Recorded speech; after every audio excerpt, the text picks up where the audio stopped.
Selamat hari Minggu jemaat yang dikasih Tuhan. Begitu juga buat jemaat yang mengikuti ibadah secara live streaming. Sebelum kita mulai ibadah kita, marilah kita terlebih dahulu berdoa sejenak di dalam hati kita masing-masing. Kita berdoa.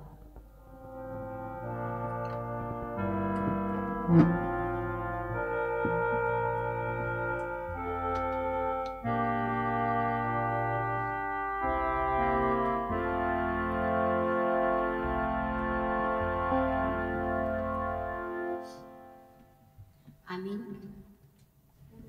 Marilah kita memuji Tuhan, kita bernyanyi dari buku nyanyian HKBP nomor 2.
Di dalam nama Allah Bapa dan nama anaknya Tuhan Yesus Kristus dan nama Roh Kudus yang menciptakan langit dan bumi.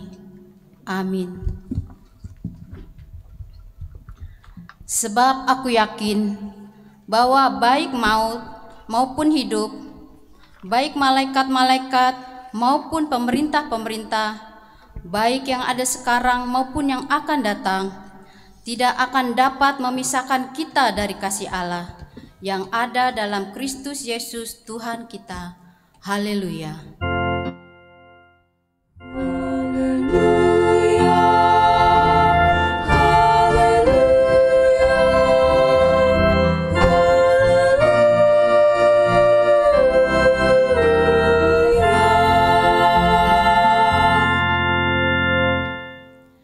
Marilah kita berdoa. Ya Tuhan Allah, Engkaulah sumber kasih dan damai. Berilah kami kasih dan damai yang dari Tuhan. Lindungilah hamba-Mu melawan tipu daya si iblis, agar mereka terlepas dari pencobaan dan ketakutan. Engkaulah pengharapan dan perlindungan kami. Pimpin dan tuntunlah kami dalam perjalanan hidup kami, karena anak-Mu Yesus Kristus Tuhan kami. Amin.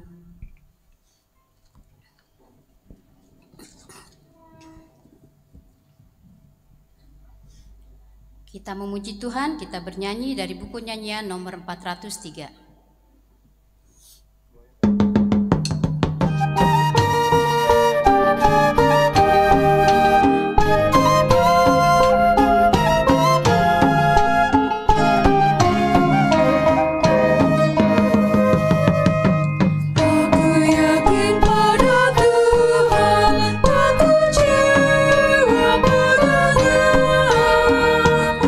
Selalu kudoakan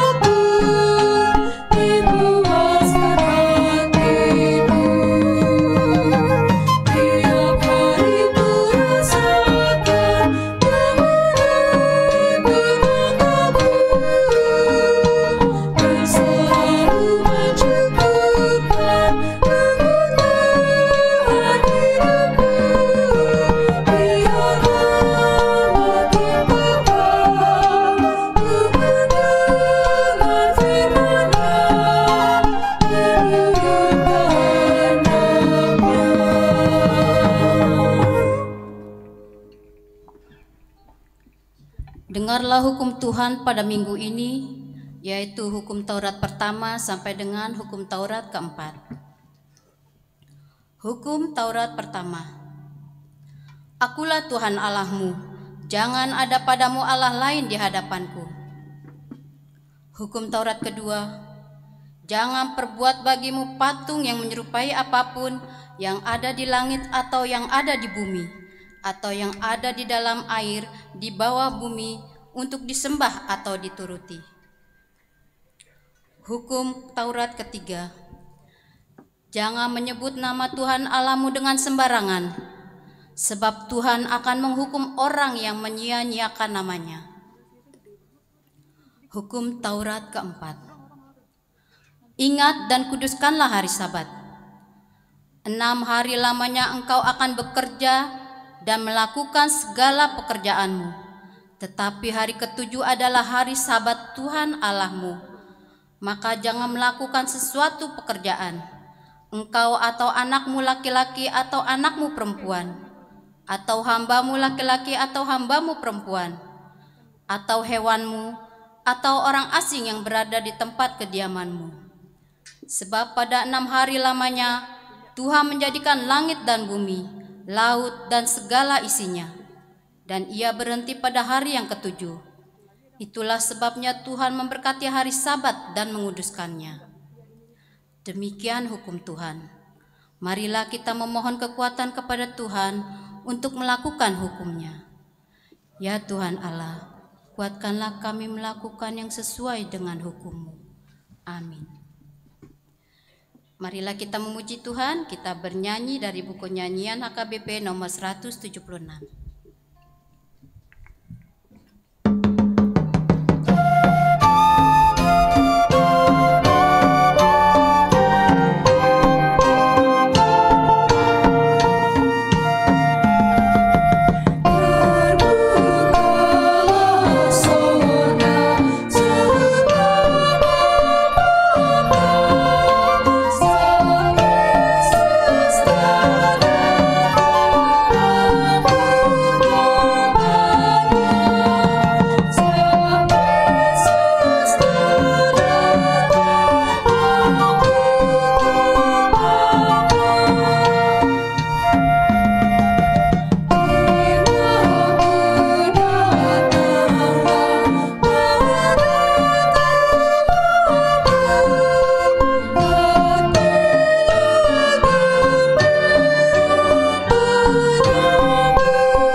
Marilah kita merendahkan diri untuk mengaku dosa kita di hadapan Allah.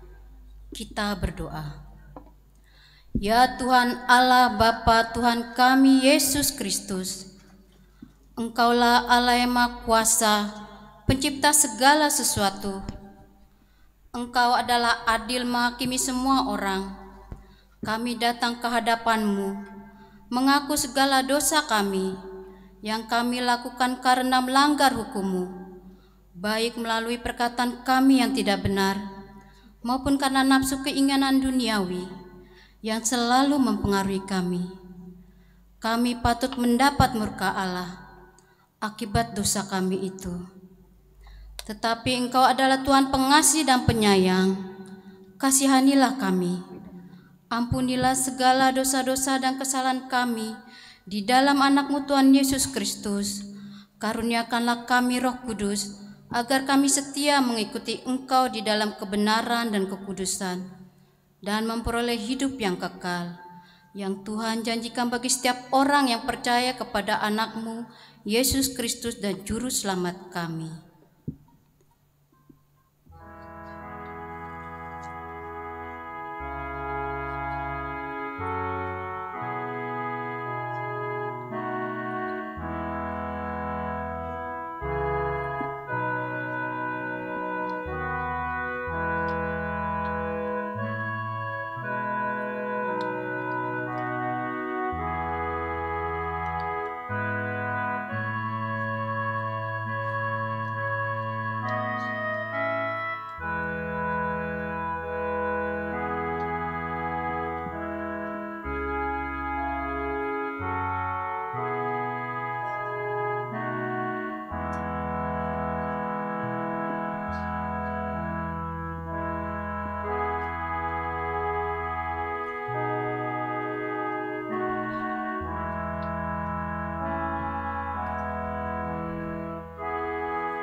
Janji Allah akan pengampunan dosa-dosa kita. Demikianlah firman Tuhan. Janganlah takut, sebab aku telah menebus engkau. Aku telah memanggil engkau dengan namamu. Engkau ini kepunyaanku. Kemuliaan bagi Allah di tempat yang maha tinggi. Amin.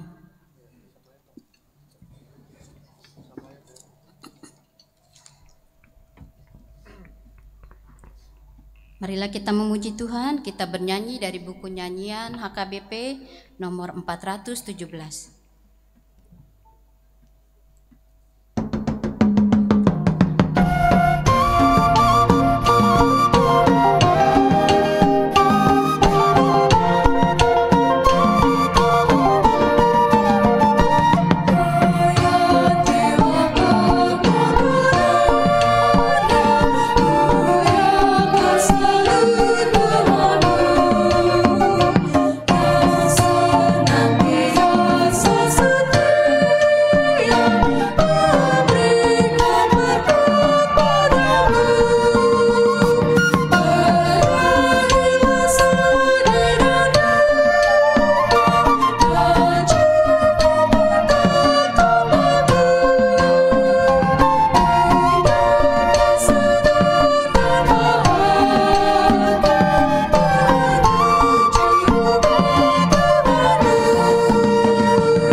Marilah kita mendengar firman Tuhan yang ditetapkan untuk minggu ini, yaitu dari kitab 2 Korintus pasal 12, dimulai dari ayat 7 sampai dengan ayat 10. Kita membacanya secara responsoria.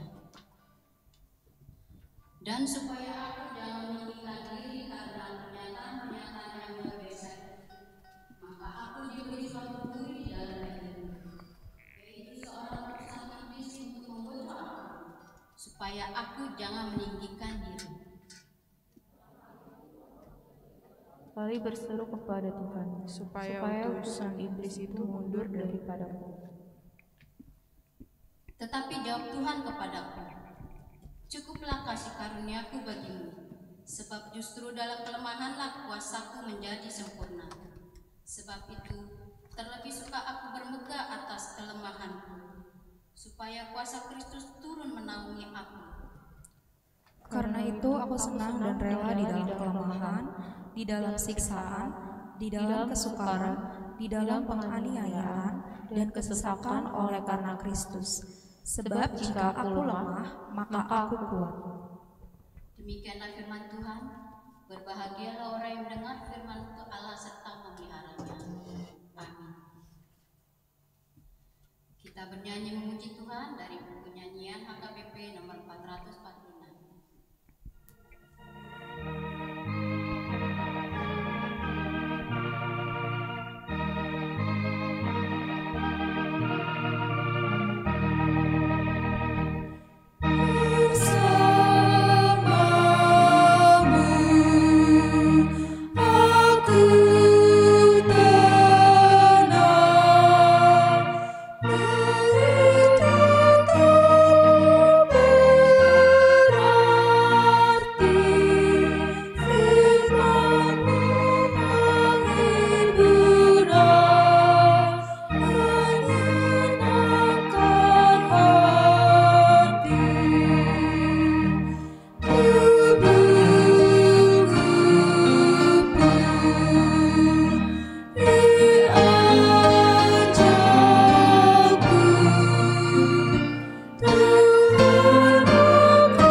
Marilah kita bersama-sama mengaku iman kepercayaan kita sebagaimana teman-teman seiman di seluruh dunia.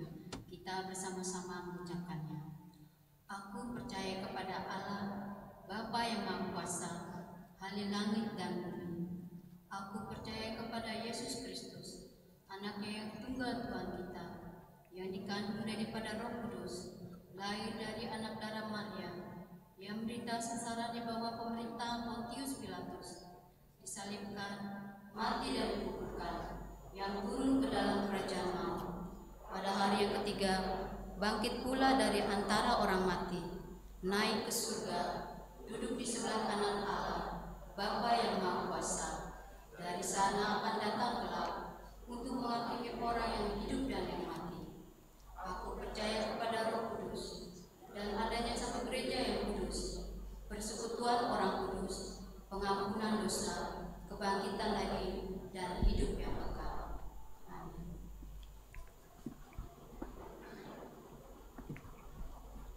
Marilah kita mendengarkan warta jemaat pada minggu ini.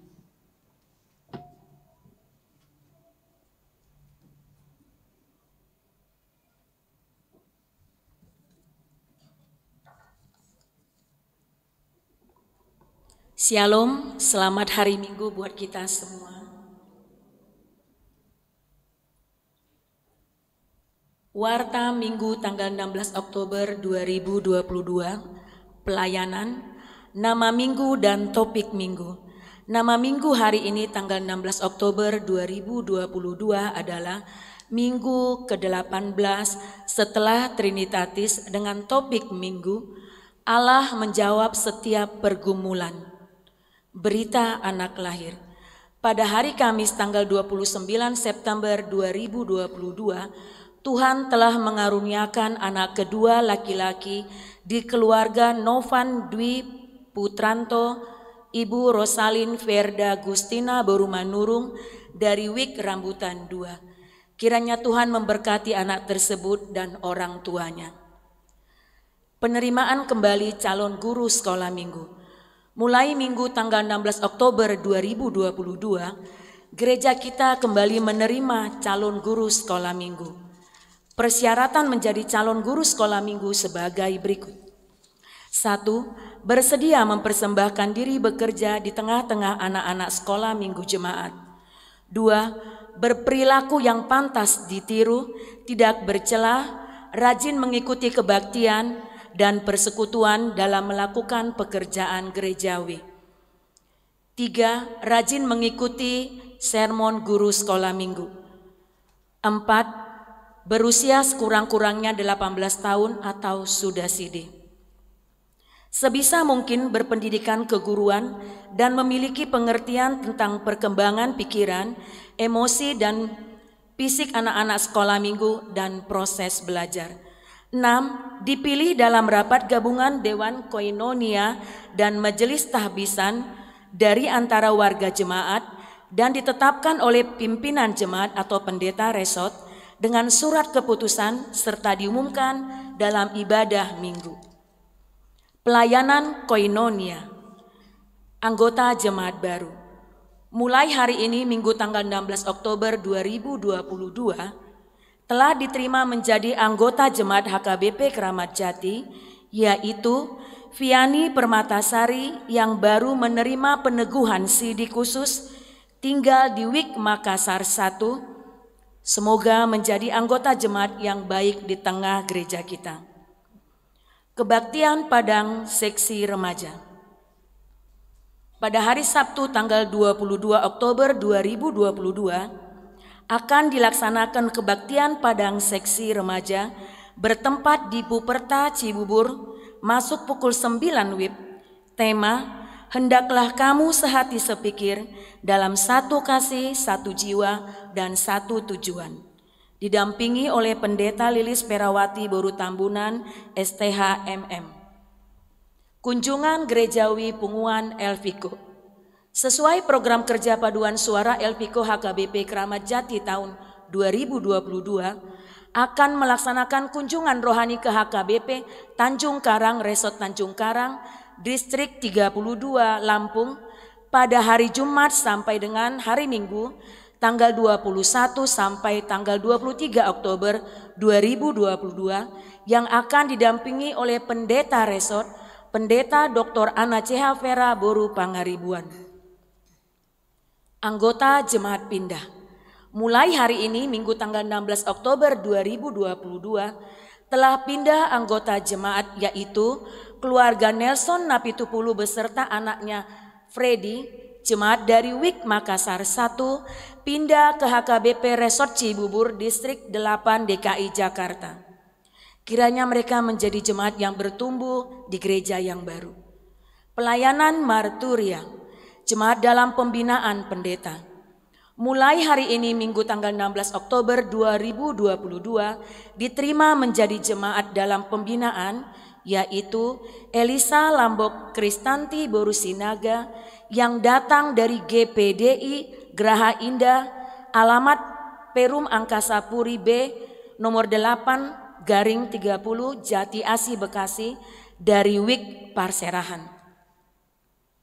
Pelayanan diakonia, jemaat meninggal. Pada hari Kamis 12 Oktober 2022 telah meninggal dunia Herman Hutagalung, seorang pemuda, tutup usia 64 tahun 11 bulan dari WIK Tengah.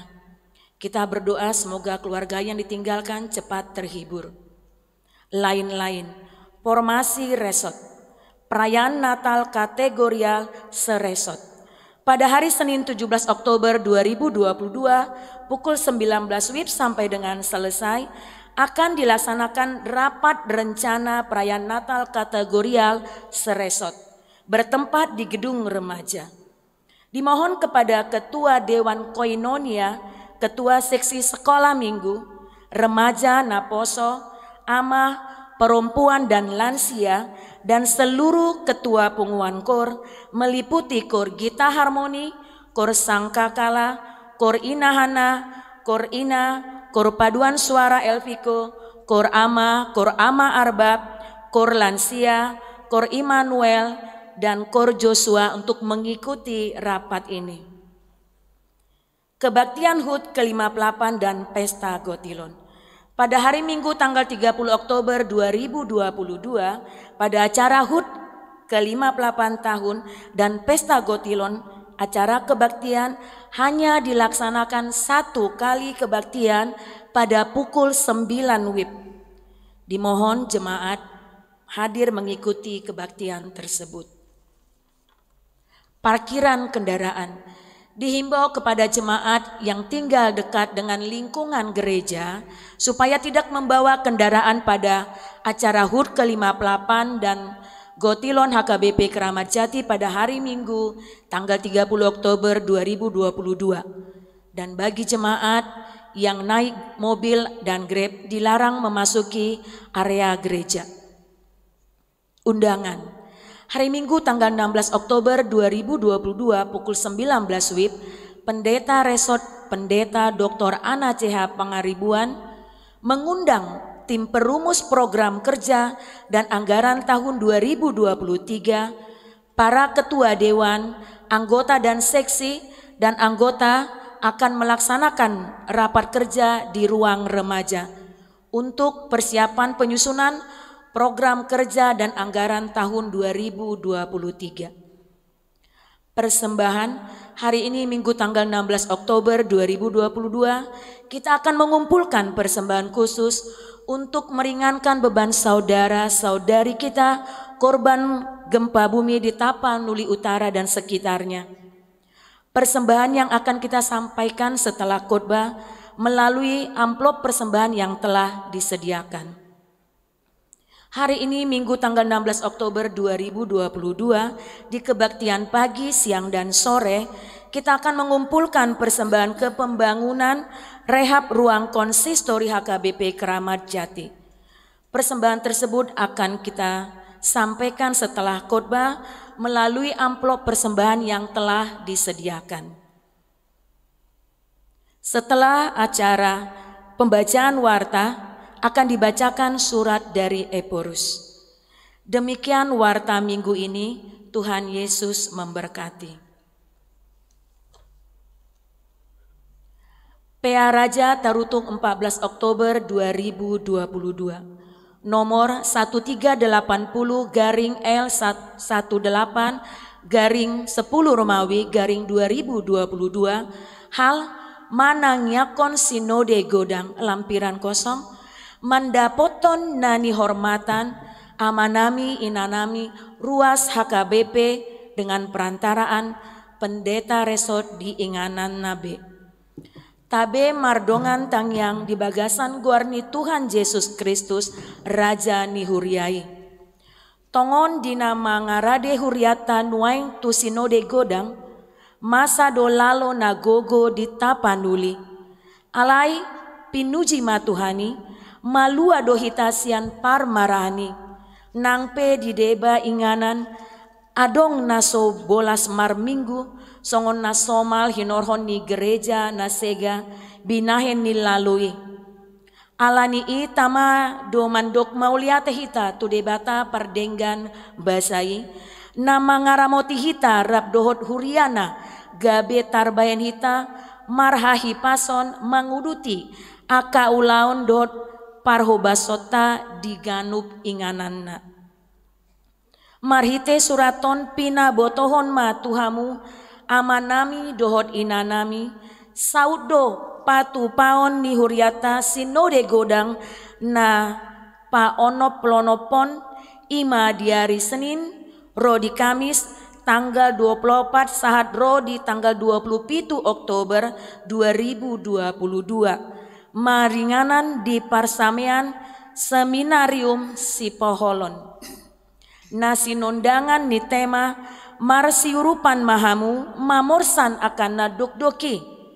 Ima dalan mangaradoti patik ni Kristus tarsurat di Galatia onom ayat 2. Dohot subtema marhite aturan dohot peraturan huria nadumenggan dohot sentralisasi parhepengon HKBP marhiras ni roha pahisaton pakobasiona di partikian digitalisasi. Di sinode godangi dihataido taringot tu aturan peraturan HKBP 2022 amandemen na paupaton dot pelaksanaan sentralisasi keuangan HKBP. Mangeahi nadumenggan di rumang pamiliton ni akaula uluan nang dohot rumang ni haruason ni sinode godang ido na tinuju ni huriata marhite amandemeni. Domutusi mampangidon nami asa sude ruas ni HKBP mamboan di bagasan tangiang di parmingguan do di aka partangiangan lunggu nang di tangiang marsa sahalak pe asa mardalan sinode godangi dohot denggan. Sonang ruas di parsinode mandohoti sinodei jalaboi membuat haputusan natau pauliulihon dohot napahisaton pakobasion ni huriata. Songonima hupabotohon hami tuhita saluhutna ruas ni huria. Dihorasi jala dipasu-pasu tuhata mahita saluhutna. Dina manguduti aka ulaon dohot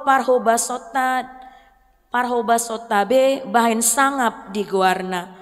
Tabe dohot tangiang huria Kristen Batak Protestan Eporus ditandatangani Pendeta Dr. Robinson Butar-Butar Tembusan, Sekretaris Jenderal HKBP, Kepala Departemen Koinonia HKBP, Kepala Departemen Marturia HKBP, Kepala Departemen Diakonia HKBP, Preses HKBP Distrik 1 sampai 32, Kepala Biro Jemaat HKBP, Panitia Sinode Godang HKBP ke-66 Pertinggal. Horas Mauliate.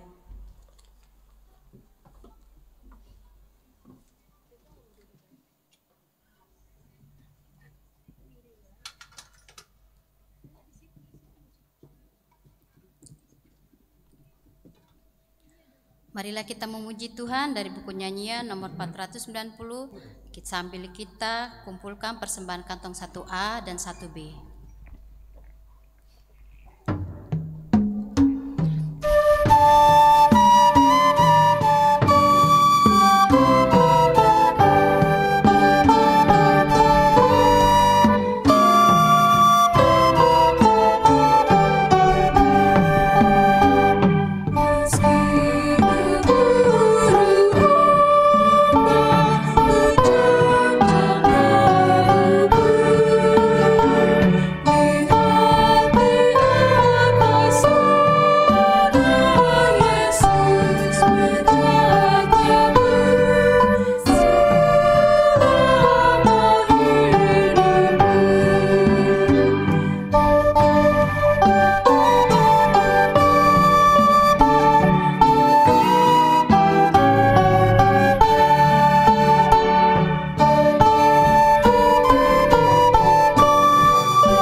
Damai sejahtera Allah yang melampaui segala akal akan memelihara hati dan pikiranmu dalam Kristus Yesus Tuhan kita.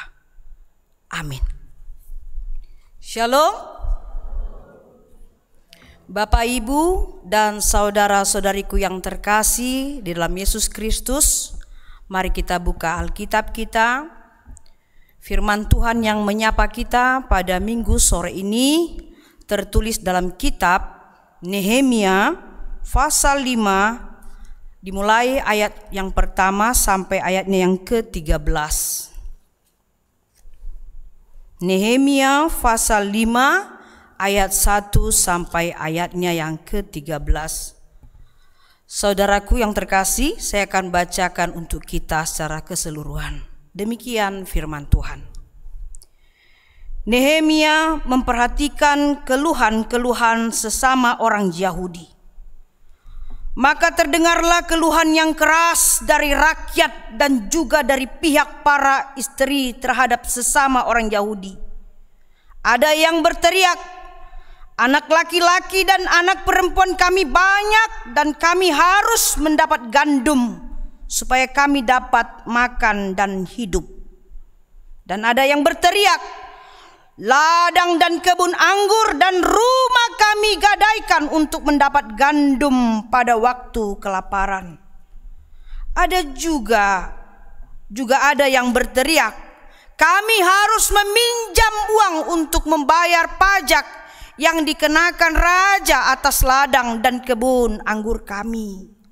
Sekarang walaupun kami ini sedara sedaging dengan saudara-saudara sebangsa kami, dan anak-anak kami sama dengan anak-anak mereka, namun kami terpaksa membiarkan anak-anak lelaki dan anak-anak perempuan kami menjadi budak, dan sudah beberapa anak perempuan kami harus membiarkan diri dimiliki orang.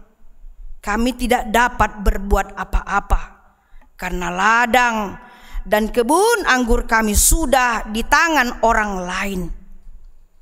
Maka sangat marahlah aku ketika ku dengar keluhan mereka dan berita-berita itu. Setelah berpikir masak-masak, aku menggugat para pemuka dan para penguasa.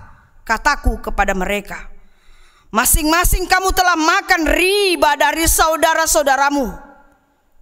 Lalu kuadakan terhadap mereka suatu sidang jemaah yang besar. Berkatalah aku kepada mereka, kami selalu berusaha sedapat-dapatnya untuk menebus sesama orang Yahudi yang dijual kepada bangsa-bangsa lain. Tetapi kamu ini justru menjual saudara-saudaramu supaya mereka dibeli lagi oleh kami. Mereka berdiam diri karena tidak dapat membantah. Kataku, tidaklah patut apa yang kamu lakukan itu. Bukankah kamu harus berlaku dengan takut akan Allah kita untuk menghindarkan diri dari cercaan bangsa-bangsa lain, musuh-musuh kita? Juga aku dan saudara-saudaraku dan anak buahku telah membungakan uang dan gandum pada mereka. Biarlah kita hapuskan hutang mereka itu. Biarlah kamu kembalikan kepada mereka hari ini juga ladang mereka, kebun anggur, kebun zaitun, dan rumah mereka. Pula hapuskanlah hutang mereka, yakni hutang serta gandum, anggur, dan minyak yang kamu tagih daripada mereka. Berkatalah mereka, itu akan kami kembalikan. Dan kami tidak akan menuntut apa-apa dari mereka. Kami akan lakukan tepat seperti yang engkau perintahkan. Lalu aku memanggil para imam dan menyuruh mereka bersumpah. Bahkan mereka akan menepati janji mereka. Juga ku kebas lipatan bajuku sambil berkata, demikianlah setiap orang yang tidak menepati janji ini akan dikebas Allah dari rumahnya dan hasil jeripayahnya. Demikianlah ia dikebas dan menjadi hampa. Dan seluruh jemaah berkata, amin, lalu memuji-muji Tuhan. Maka rakyat berbuat sesuai dengan janji itu. Demikian firman Tuhan. Saudaraku, sepengharapan yang dikasihi Yesus Kristus, nats ini dibuka dengan tangisan yang keras, jeritan tangisan yang sangat keras. Dan saya mohon ini kita pahami betul-betul. Tidak banyak nats yang bisa kita dengar dengan 13 ayat beruntun tentang penderitaan, derita yang dialami seorang manusia di tengah-tengah bangsa yang terpuruk. Kita lihat di sini, saudaraku yang terkasih, perempuan-perempuan Yerusalem yang berteriak menangis. Ada rasa sakit di dalam dada mereka. Ada rasa tangisan yang ada berkumpul membeku di dalam dada hati mereka. Air mata keluar, tapi suara menjerit di dalam itu sakit sekali. Kalau kita bisa menangis bersuara kencang sampai berapa kilometer bisa sampai ke rumah orang, agak enak perasaan. Tapi kalau menangis hanya air mata keluar, tapi sakit sekali, sesak napas ini, itu menderita sekali ya. Ada rasa sakit yang hebat dialami oleh perempuan-perempuan Yerusalem, kaum Yahudi, di mana tangisan, jeritan mereka, rintihan mereka yang terisak-isak, saudaraku, itu dialamatkan kepada Nabi Nehemia. Mereka berteriak kepada Nehemia. Ini sama dengan seperti ratapan perempuan-perempuan di Yerusalem. Mengapa mereka menangis? Adakah yang menyakiti hati mereka, atau ada yang menghancurkan rumah mereka atau perasaan mereka, atau apa? Mengapa sampai sedalam begitu tangisan jeritan para perempuan, ibu-ibu yang melahirkan anaknya laki-laki dan perempuan menjerit di persimpangan jalan, menjerit dan menangis di setiap tiang-tiang rumah mereka, menjerit dan menangis meratap di tempat tidurnya, menjerit dan menangis seakan-akan mereka membutuhkan uluran tangan siapa yang mau bantu mereka. Tapi mereka hanya mengenal Nabi Nehemia. Mereka tidak segan-segan dan tidak malu menangis melebihi seperti anak-anak yang berguling-guling di tanah. Ada sesuatu beban penderitaan. Di sini memang ditekankan perempuan-perempuan, ibu-ibu yang melahirkan anak-anaknya.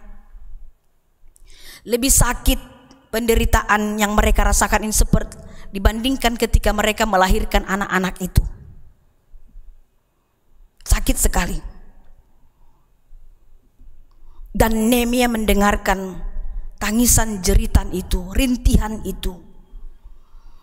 Yang tadinya mereka dikenal Nehemia adalah perempuan-perempuan hebat, perempuan-perempuan yang kuat, perempuan-perempuan yang tetap tegar di dalam masalah rumah tangganya, masalah apapun itu yang dihadapi. Bahkan ketika suaminya dikabarkan mati dalam peperangan, tidak seperti itu ratapannya. Tetapi perempuan-perempuan itu menangis begitu hebatnya di hadapan Nehemia, supaya Nehemia mengerti dan paham begitu dalamnya penderitaan itu, paruh kilon bolon.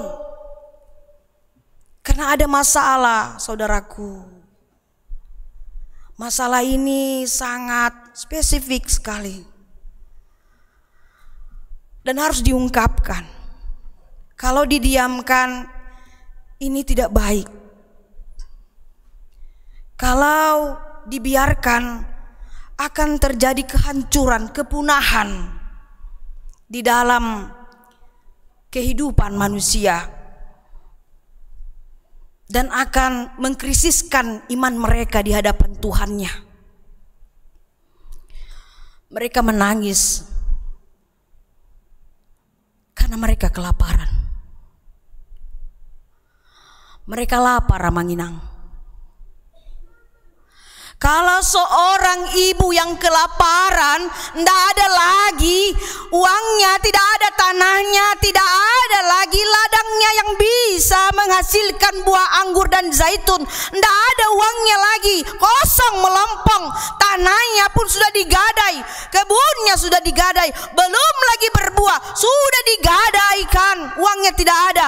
Tetapi seorang perempuan untuk melanjutkan hidupnya, tidak ada yang bisa mereka lakukan selain menjual anaknya laki-laki jadi budak, dan anaknya perempuan juga jadi budak.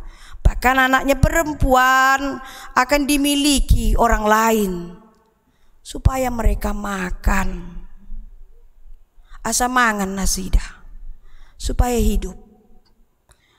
Demikianlah sempitnya berpikir pada saat itu. Sedih memang, tapi saya nggak mau ngajak kita nangis. Sedih sekali. Saya berulang-ulang untuk menganalisa dan juga mau paham sampai bahasa aslinya pun saya tekuni di dalam beberapa hari ini. Ini adalah tahapan yang sangat mengerikan sekali. Kalau seorang ibu tidak ada lagi jalan keluar dan anaknya dia jual, dan anaknya pun rela untuk dijual jadi budak, dan begitu juga anak gadisnya jadi budak di tanah orang, di rumah orang. Bahkan orang suka-suka melakukan apa kepada anak-anaknya supaya mereka makan.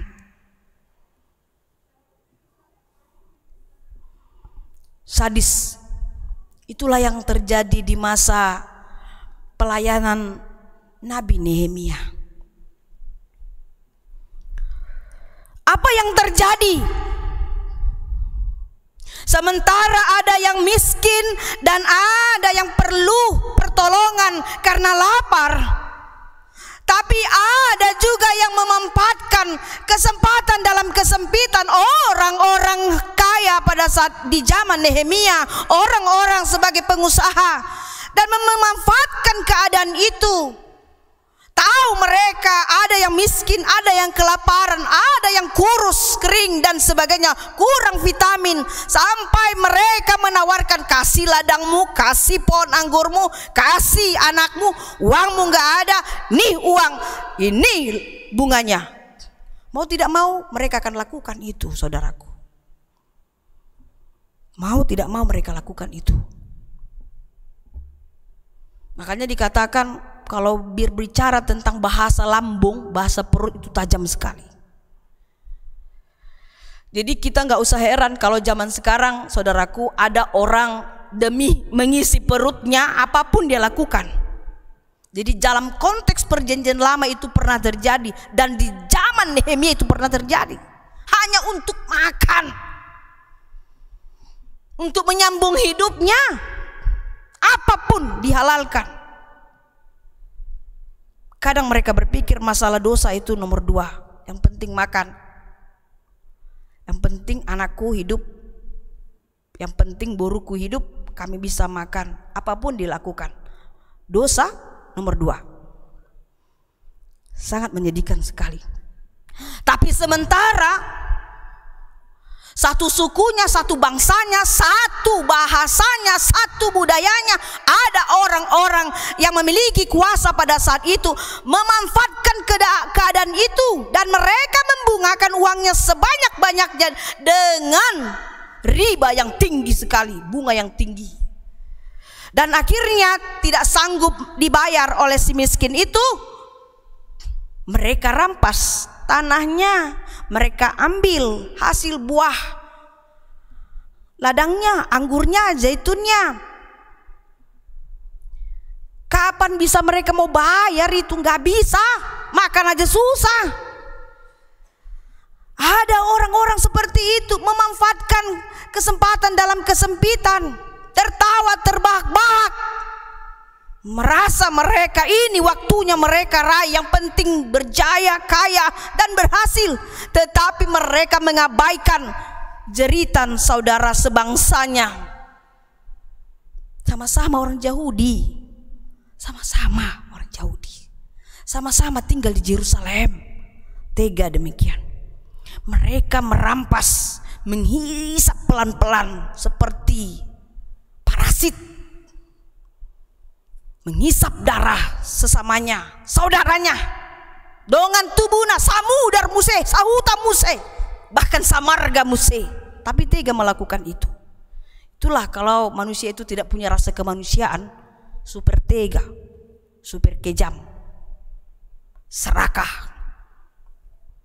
Jadi kalau pernah ada orang bijak mengatakan, saudaraku, sakit dijajah bangsa lain lebih sakit dijajah bangsa sendiri.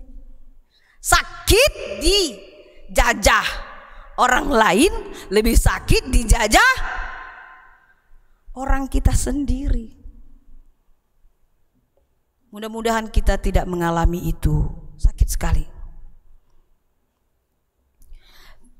Karena ada sesuatu yang terjadi, makanya terjadi kelaparan, kehancuran kota Yerusalem.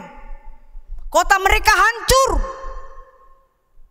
Dan semua masyarakat Yerusalem, kaum Yahudi, disuruh untuk bekerja siang dan malam. Tidak perlu bekerja di ladangnya. Mereka harus bekerja membangun tembok-tembok Yerusalem yang runtuh itu. Itu pun runtuh memang seizin Tuhan, karena mereka juga berdosa pada saat itu. Akhirnya dengan runtuhnya Yerusalem, mereka dipaksa untuk bekerja, tidak lagi bekerja di ladangnya, tetapi mereka menggadai, menjual dan sebagainya. Terjadilah krisis ekonomi habis-habisan. Itulah semua yang terjadi di kota Yerusalem. Akhirnya perempuan-perempuan dan istri-istri seorang ibu tadi menjerit kepada Nehemia. Karena mereka tahu Nehemia sebagai nabi dan dia memiliki profesi sebagai ahli minum Raja Persia yang bernama Artasasta. Mereka mohon, mereka tahu Nehemia baik, mereka tahu Nehemia berhikmat. Hanya itu harapan, tidak ada yang lain. Pada saat itu hanya Nehemia satu-satunya nama yang mereka ingat, dan mereka berseru-seru kepada Nabi Nehemia. Dengan seruan tangisan mereka kepada Nabi Nehemia, ternyata Tuhan mendengar itu semua dan Tuhan marah. Allah marah dengan perbuatan-perbuatan yang terjadi pada saat itu, saudaraku. Allah marah. Dan akhirnya Allah melakukan karya penyelamatannya kepada orang Yerusalem, kaum Yahudi, yaitu menggerakkan, memberikan hikmat dan kebijaksanaan kepada Nabi Nehemia. Dan Nehemia mendengar itu semuanya, dan Allah menggerakkan Nehemia untuk kembali ke kampungnya. Dari Persia dia harus pergi minta izin kepada Raja Artasasta untuk kembali mulak tuhu tanah. Karena dia mendengarkan jeritan itu, karena dia mendengarkan kotanya Yerusalem rubuh, karena dia mendengarkan tangisan kelaparan itu, karena dia mendengar penindasan itu, karena dia mendengar semua penyimpangan-penyimpangan yang terjadi di kampung halamannya sendiri. Makanya dia kembali minta izin kepada Raja Persia untuk dia kembali untuk membenahi Karena Allah menggerakkan hati, pikiran Nehemia. Dia pulang dengan semangat, dengan geram dan marah, dengan perbuatan-perbuatan orang yang serakah, yang congkak, sombong, dan lintah darat. Padahal dia kenal itu semua.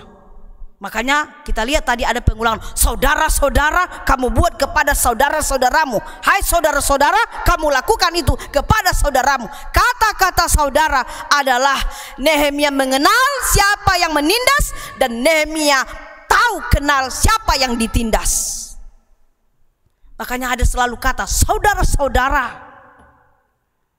Kalau kita berbicara, hai saudara, kita kenal, oh dia sebangsaku, satu sukuku, satu budayaku. Kita mengatakan saudara karena kita mengenal dia. Nehemia marah, tapi marahnya teratur. Marahnya punya ketepatan waktu. Jadi bukan asal marah-marah, kan banyak orangnya, emosi memang. Tapi demo sana, demo sini. Yang ada ndak ada dilakukan, hanya demo saja. Nehemia nggak perlu demo-demo. Tidak perlu dia demonstrasi, pasang spanduk. Tidak perlu. Atau diambil senjata atau pedang dan sebagainya. Tidak. Tetapi dia marah, geram, tapi bijak. Itu dia. Jadi kita bisa melihat, saudaraku, ada juga orang yang marah bijak. Bukan marah-marah, tapi marah dengan bijak. Jangan marah tapi berdosa, tapi marahlah dengan kecerdasan imannya. Nehemia marah, tetapi dengan memiliki ketepatan waktu. Apa yang dilakukan di dalam kemarahan hatinya, apa yang dilakukan dengan suara hatinya, setelah dia menampung semuanya itu, akhirnya Nehemia melakukan suatu tindakan untuk menghancurkan kejahatan. Dia marah dengan waktu yang tepat. Dia pulang ke kampungnya. Kita lihat di ayat 7. Nehemia menegur pelaku-pelaku kejahatan. Siapapun itu, tidak pandang bulu. Mau dia orang hebat, orang kaya, orang yang dia kenal, orang yang dia pandang selama ini. Tapi Nehemia berani untuk bersuara, menegur semua. Orang-orang hebat dan orang-orang serakah itu. Dia tegur dengan kata-kata bijak. Dia sadarkan hati mereka. Dia telanjangi semua apa yang mereka perbuat itu.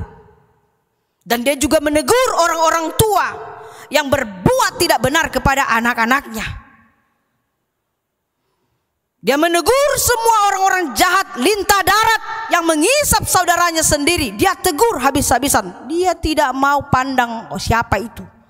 Bahkan keluarganya sendiri sekalipun berbuat curang seperti itu, dia tegur, saudaraku. Itu kita lihat di ayat 7 itu. Dia berani berbicara. Seorang melawan ribuan orang, dia berani. Tidak perlu pakai fisik, tetapi dengan intelektualnya berpikir. Tidak perlu pakai kata kasar, tidak perlu kata-kata kotor untuk meluruskan jalan yang bengkok. Perlu dengan memakai iman dan intelektual dalam bersikap dan berbuat.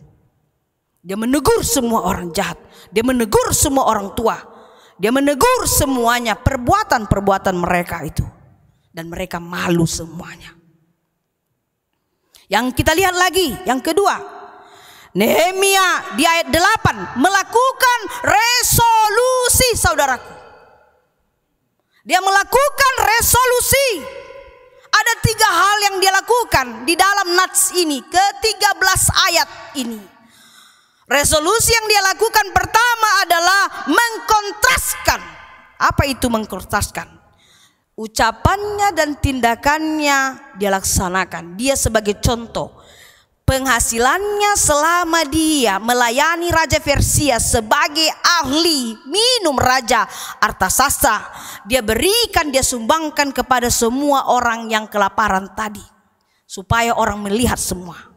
Itu restorasi yang pertama. Dia mengkontraskan ucapannya dan tindakan. Dalam arti Nehemia menjadi contoh gabe tiruon maibana. Jadi pertolongan itu bukan hanya kata-kata tetapi bukti.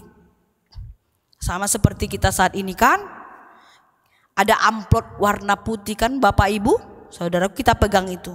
Kalau kita mencintai kampung halaman kita, Tapanuli sekitarnya yang kemarin digoncang gempa 6 skala Richter dan terus beruntun itu terus.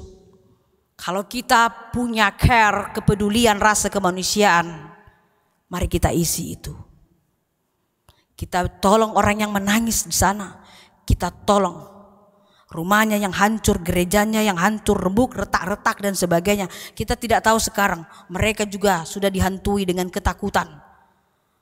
Mau masuk rumah juga kadang berpikir, waduh kapan lagi ini goyang? Mau masak di mana? Dan sebagainya. Membangun itu juga bagaimana? Sedangkan diperhadapkan dengan ekonomi situasi yang sulit sekarang ini. Bagaimana mereka memikirkan ladang mereka juga. Satu sisi rumahnya sudah hancur, bahkan ada yang rubuh. Belum lagi dihitung korban jiwa dan korban luka-luka dan sebagainya. Hancurnya perasaan mereka pada saat itu. Kita juga bisa jadi Nehemia di Keramat Jati ini. Mari kita mengkontraskan ucapan dan tindakan kita. Olo mahita mangalion saotik sian nasa sian rohatta. Jadi jangan ada yang kosong amplopnya ya Bapak Ibu ya. Itu maksud saya. Mana tahu tadi ada yang mau mengkosongkan, jangan dikosongkan. Ingat, Tuhan melihat. Yang kedua, resolusi yang dilakukan Nehemia adalah dia membandingkan. Nah ini suatu hal yang sangat spesifik saya lihat. Dia membandingkan utang bisa dihapus. Utang bisa dihapus. Siapa bilang utang tidak bisa dihapus? Bisa dihapus. Mengapa bisa dihapus? Kalau orang itu tidak punya lagi mata pencarian, tanahnya tidak ada, ladangnya tidak ada, semua hasil panennya yang dulu juga habis semua, zaitunnya, anggurnya habis, rumahnya juga tidak ada lagi, mau di mana tinggal, uangnya nggak ada, utangnya yang banyak. Apakah kita paksa orang-orang seperti itu untuk membayar lagi? Jangankan utangnya, bunganya aja nggak kebayar. Jadi Nehemia membuat suatu resolusi, membuka mereka semua hati pikiran mereka. Putihkan utang semua yang miskin itu, habiskan, hapuskan segera. Jangan sampai Tuhan Allah marah. Selesaikan, putihkan, hapuskan. Kalau sudah seperti itu penderitaan sesama kita, jangan coba-coba kita lagi. Nehemia membuka itu semuanya. Dan aturan-aturan tentang etika berutang pada saat itu dihapuskannya. Jangan lagi minta kepada si miskin. Bernapas saja dia sudah syukur. Gimana mau bayar utang lagi? Bernapas saja dia sudah syukur. Kita tidak kasih dia makan, tapi kita bilang udah selesai utangmu. Pasti dia akan hidup walaupun dia tidak makan. Karena beban pikiran mereka adalah utang, utang, utang. Tidak ada lagi yang mereka miliki. Hapuskan. Nehemia membuat resolusi, membandingkan utang sebanyak apapun bisa dilunaskan dengan cinta kasih. Tanah habis, ladang habis, rumah habis, uang nggak ada, utang menumpuk, akan dihapuskan. Kalau mereka tidak mau, mereka akan dihukum. Nehemia mengatakan tidak tanggung-tanggung, Tuhan Allah akan marah dengan orang yang sudah merampas, menghisap sesamanya, memperkosa hak sesamanya, mengambil harkat martabat orang miskin. Tuhan sangat benci dengan perbuatan-perbuatan seperti itu. Tapi Nehemia membangun kebersamaan, menimbulkan kembali. Tembok Yerusalem ini bisa kita perbaiki, tapi kita benahi dulu ekonomi. Kita benahi dulu, jangan ada yang lapar oleh karena seseorang. Bangunan tembok kota Yerusalem akan bisa dibentuk, dibenahi lagi. Tapi mari kita membangun rasa kebersamaan, kemanusiaan kita di hadapan Tuhan. Tuhan akan membantu kita. Mau secanggih apapun nanti Yerusalem itu bisa terbangun. Tetapi mari kita membangun kebersamaan.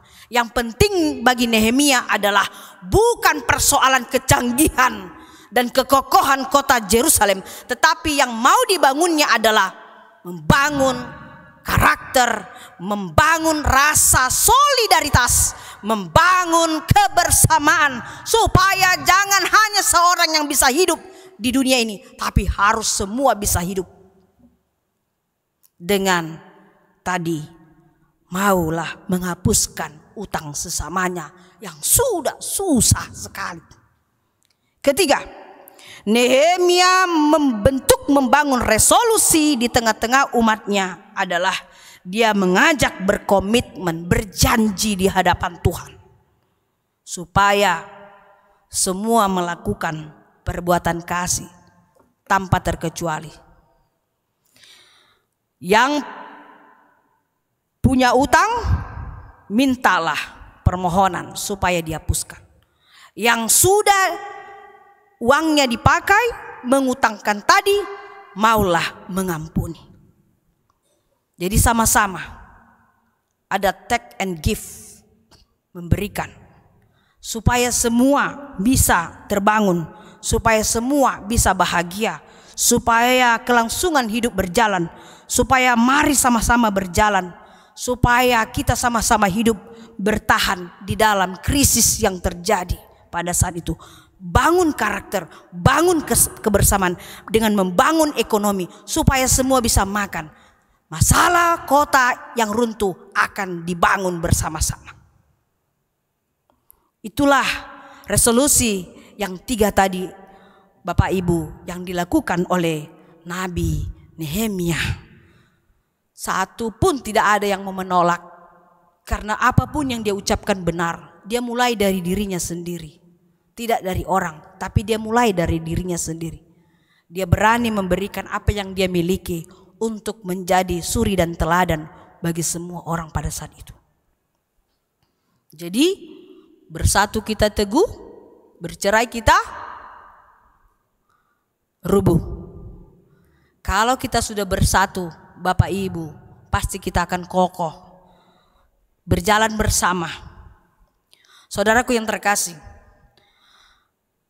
dalam tahun 2022 ini banyak sekali isu-isu dan berita-berita yang sangat panas di dunia barat dan di dunia Asia ini. Sudah dikatakan warning, dan saat ini juga 2022 sudah makin terasa. Menteri Keuangan, Presiden kita, dan semua BUMN kita sudah berbicara. Kita akan menghadapi resesi global. Itu bukan hanya terjadi di nasional, tapi akan mendunia. Akan banyak terjadi sana sini yang kita akan rasakan, yang kita alami. Hanya satu cara untuk kita bangkit bersama di dalam resesi global ini. Ekonomi yang habis-habisan ini nanti. Tahun 2023. Mari kita membangun kebersamaan. Hanya itu yang bisa kita pertahankan. Supaya semua selamat. Supaya semua bisa bahagia. Supaya semua bisa tertolong. Jangan ada yang egois. Jangan ada yang mementingkan diri sendiri. Jangan satu sisi membundung sampai lambungnya sampai penuh, tapi satu sisi lumbungnya kosong. Tapi mari sama-sama maju, bergerak, melangkah. Sekarang pemerintah kita sudah awas dan sudah memikirkan itu semuanya. Khotbah tentang Nehemia, dia menghadapi itu semua. Apakah Yerusalem dan semua masyarakatnya terbantu? Terbantu, saudaraku. Apakah yang terjadi resesi kemanusiaan, resesi ekonomi di kota Yerusalem teratasi? Teratasi, saudaraku. Nehemia sudah membuktikan itu kepada semua sejuta umat, dan khotbah ini bisa diresapi dan menjadi pelajaran bagi sejuta umat dari abad ke abad, yang akan mengangkat kita mengatasi resesi global yang akan datang dan di depan mata kita saat ini. Sama-sama kita, mari kita untuk hidup dengan sesuai kebutuhan, jangan keinginan lagi. Sedapat mungkin kita akan awas dan memanage diri kita, memanage semua harta benda kita dan sebagainya. Orang beriman harus bijaksana. Kita harus bersiap di dalam berbagai kemungkinan, supaya tidak ada yang terpuruk, tidak ada yang terjadi kelaparan, tidak ada yang terjadi kekenyangan dan sebagainya. Tetapi kata bersatu kita teguh, bercerai kita rubuh. Kita menghadapi resesi global di dunia internasional ini, bahkan sampai kepada bangsa dan negara kita. Mari kita berjalan dengan berbuat kasih. Firman Tuhan mengingatkan kita semuanya. Dan semoga, kalau saya mengatakan semoga tidak terjadi resesi global ekonomi. Tetapi jika itu sudah terjadi, firman Tuhan sudah mengingatkan kita. Jadilah manusia yang bijak dan manusia yang penuh cinta kasih. Mari berjalan bersama. Keluarga saling menopang satu dengan yang lain. Saudara saling membantu saudaranya sendiri. Mari membangun siapapun itu. Jangan kita biarkan ada orang yang tertindas. Ada orang tertawa tapi ada yang menangis. Ada yang kenyang-kenyang tapi ada yang lapar-lapar. Ada yang bisa kerja bahkan kerjanya menumpuk, tapi ada beberapa orang yang tidak punya pekerjaan. Saudaraku, disinilah diuji iman dan rasa kepedulian kita bersosial dan hidup bertoleransi. Apakah kita mengaplikasikan iman kita dengan kenyataan hidup? Jangan kita katakan kita cinta Tuhan, tetapi kita tidak mencintai sesama kita. Jangan kita hanya memberikan berjuta-juta pujian kita, beribu-ribu sembah sujud kita kepada Tuhan, tetapi ketika ada saudara kita yang susah, dililit utang, tertindas lagi, lalu kita hanya menonton, lalu hanya kita katakan, hei, kasihan ya. Tapi Nehemia sudah menjadi contoh bagi kita. Dia membuktikan melakukan resolusi itu. Dia membuat suatu pembaharuan kepada semua orang. Akhirnya semua berkomitmen, berjanji di hadapan Tuhan. Itu bisa kita baca tadi. Semua, bahkan ada di ayat 13. Semua mengatakan amin. Lalu memuji-muji Tuhan. Maka rakyat berbuat sesuai dengan janji itu. Semua mengaminkan. Semua mau berkomitmen. Akhirnya Tuhan Allah lah yang disembah. Nehemia memuji Tuhan dan semua umat Yerusalem memuji nama Allah, karena Allah berkarya melalui hambanya Nehemia dan semua orang tertolong. Adakah lagi yang menjerit? Tidak ada lagi. Adakah yang meratap dan menangis? Tidak ada lagi. Adakah lagi yang masih tega menjual anaknya atau borunya? Tidak ada lagi, karena semua sudah saling hidup dalam cinta kasih. Firman ini mengingatkan kita, hiduplah di dalam rasa kepedulian kita dan sesama kita. Itu bukti bahwa kita punya Tuhan yang hebat. Amin. Kita berdoa. Terima kasih Tuhan Yesus buat firman-Mu yang menjadi suatu pelajaran yang berharga bagi kami. Walaupun ini terjadi di dalam konteks perjanjian lama, tetapi konteks ini, nats ini akan selalu kami dengar. Berbagai hal, gejolak perbuatan kejahatan di tengah-tengah kemanusiaan. Untuk itu Tuhan, kami bersyukur menerima firman-Mu ini, supaya setiap hati membuka hati dan pikirannya, peduli dengan sesamanya manusia, dan hidup dalam cinta kasih yang benar dari Tuhan. Segala problem, masalah yang terjadi, apalagi tentang masalah ekonomi, masalah sosial, politik dan sebagainya, itu bisa kami hadapi jika kami mau dibangun dengan cinta kasih Tuhan, peduli dan saling toleransi satu dengan yang lain, supaya tidak ada yang tertindas dan menindas, tetapi semua saling membantu, bergotong royong seperti budaya bangsa dan negara kami ini. Tuhan Yesus, tanamkanlah firman-Mu ini di dalam hati kami, supaya ketika saatnya itu terjadi masalah, kami diingatkan dan kami tahu atau kewajiban kami apa yang harus kami lakukan untuk membantu, peduli, care dengan sesama kami manusia. Itu membuktikan bahwa kami telah hidup di dalam terang sorgawi dari Yesus Kristus. Tuhan, pada saat ini juga kami mau memanjatkan doa-doa syafaat kami. Kami percaya Tuhan mendengarkan segala permohonan kami. Pada saat ini kami bersuka cita karena kami mendengar kabar di keluarga Novan Dwi Putranto dan Ibu Rosalin Pierda Gustina Borumanurung. Mereka dikaruniakan anak kedua laki-laki. Tambahkan sukacita mereka, berikan kesehatan buat anaknya, dan begitu juga orang tuanya. Begitu juga Tuhan Yesus, kami berdoa buat jemaat yang baru dan telah terdaftar di gereja-Mu ini, Viani Permatasari. Kiranya Tuhan memberkati Tuhan Viani agar menjadi jemaat yang misioner, yang takut akan Tuhan. Kami juga mau berdoa Tuhan buat rencana kebaktian Padang Seksi Remaja yang akan dilaksanakan pada hari Sabtu tanggal 22 Oktober di Buperta Cibubur, yang akan dibawa oleh hamba-Mu Pendeta Lilis Wirawati, supaya bisa berjalan sesuai dengan kehendak Tuhan saja, dan anak-anak kami remaja bersukacita dalam menikmati karya-karya sukacita melalui kebaktian Padang tersebut.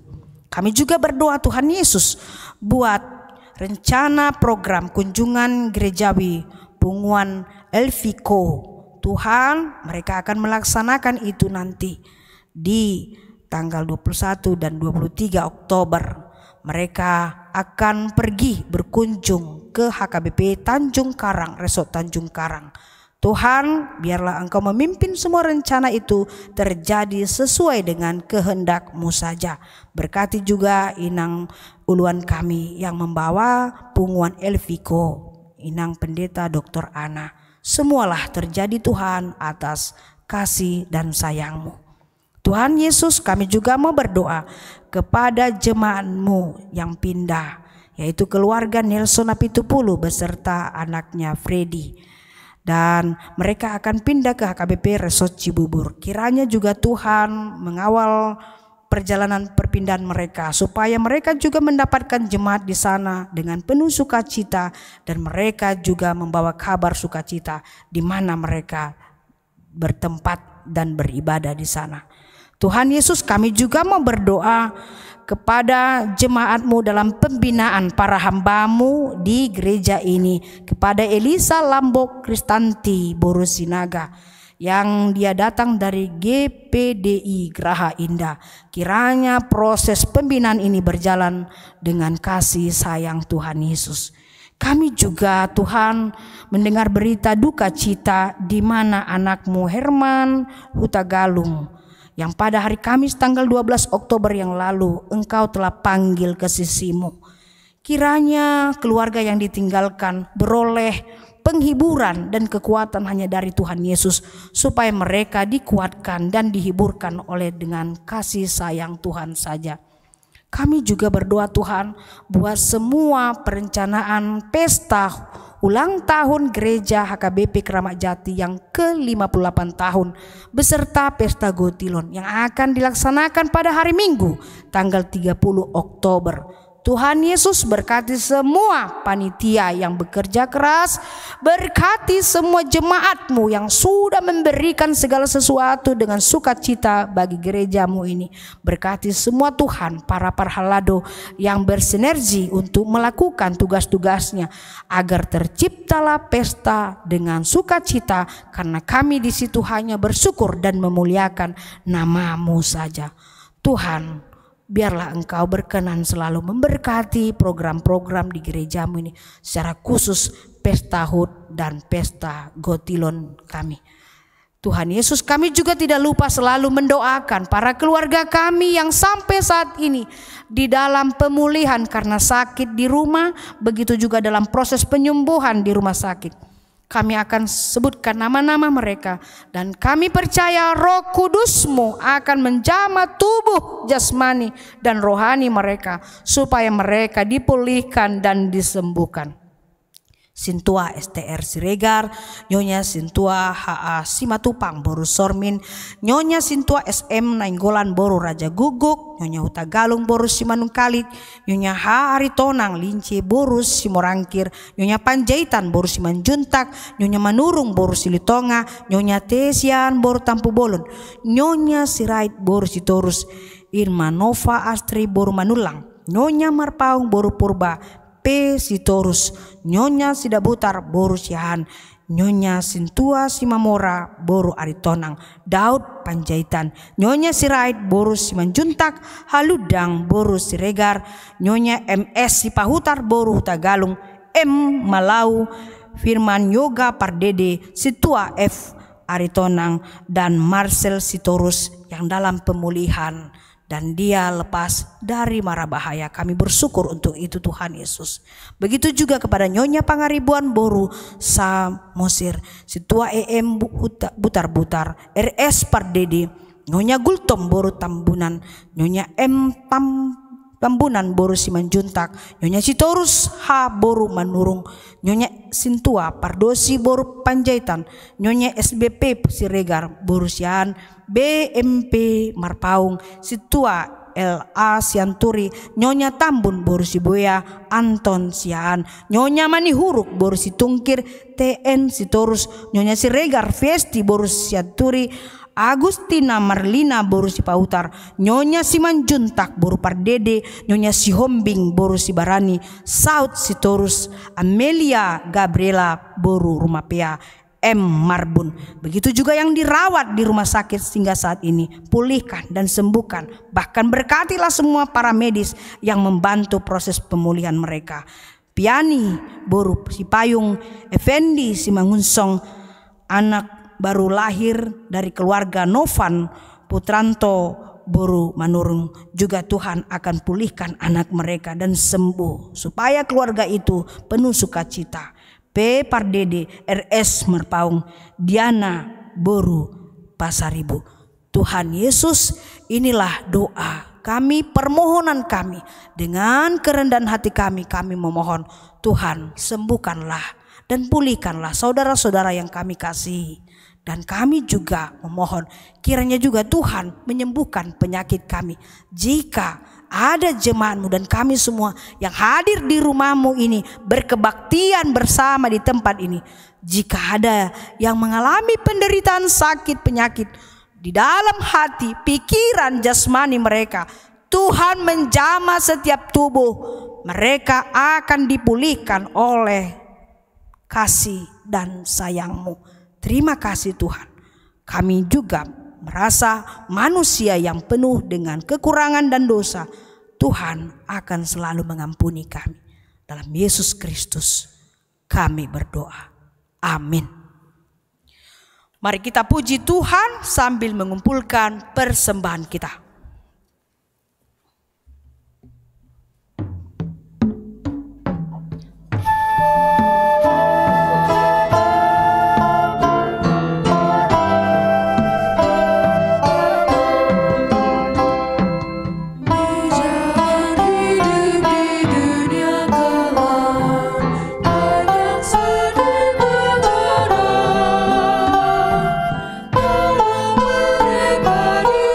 Dunia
marilah kita berdoa untuk menyerahkan persembahan kita kepada Tuhan. Ya Allah Bapa kami yang di sorga, kami mengaku bahwa Tuhan adalah sumber dari segala karunia yang melimpah dalam kehidupan kami masing-masing. Sebagian daripada karunia itu kami serahkan kembali sebagai persembahan kepada Tuhan. Terimalah dan berkatilah persembahan umat-Mu ini, agar dapat kami pergunakan untuk pekerjaan dan pelayanan kerajaan Tuhan di dunia ini. Bukalah hati kami untuk mengenal betapa banyak berkat dan karunia yang kami peroleh dari Tuhan, supaya kami senantiasa bersyukur kepadamu. Di dalam nama Yesus Kristus Tuhan kami. Amin.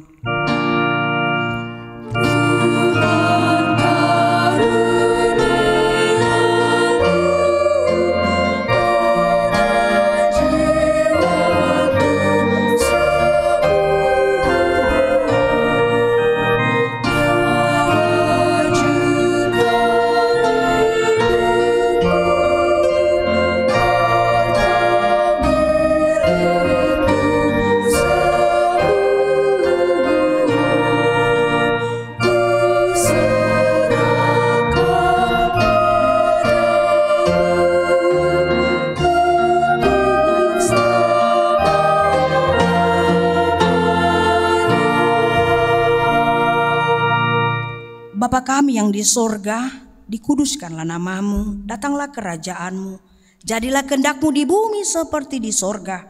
Berikanlah kami pada hari ini makanan kami yang secukupnya, dan ampunilah kami akan kesalahan kami, seperti kami juga telah mengampuni orang yang bersalah kepada kami.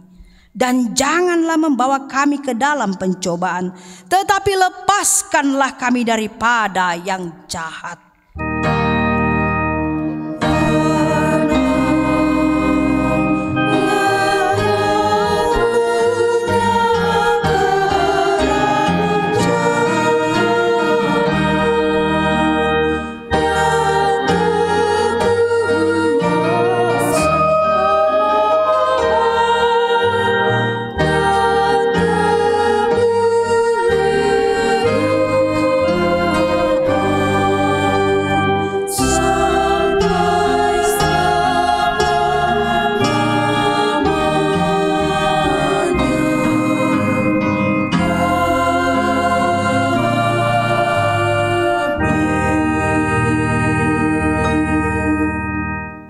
Tuhan memberkati engkau dan melindungi engkau.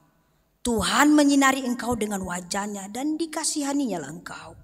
Tuhan menghadapkan wajah-Nya kepadamu dan memberi engkau damai sejahtera.